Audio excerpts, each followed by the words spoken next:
কি সবজি গাও? কি আছে গাও? এটা লঙ্কা লঙ্কাতে লঙ্কা কই? ভেতরে আর কি আছে? আর আলু আর কি আছে? আর কি আছে? আর আর তোর হাতেটা কি? হাতেটা কি? জানি না ঝিঙে। ঝিঙে আর ভেন্ডি কই?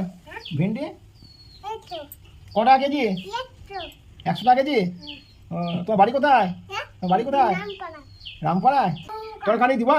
এই দেখো লঙ্কা হ্যাঁ লঙ্কা, হ্যাঁ তরকারি সবজি দিবা? এটা লঙ্কা নাকি লঙ্কা এই দেখো পয়সা পয়সা কাল কি দেবো? হ্যাঁ কালকে হবে তো? হুম তাহলে দিয়ে যাও, হ্যাঁ তাহলে দিয়ে যাও। দিয়ে দিব ঝিঙে দাও। ঝিঙেটা না তরকারি খাবা কালকে? হ্যাঁ ঠিক আছে।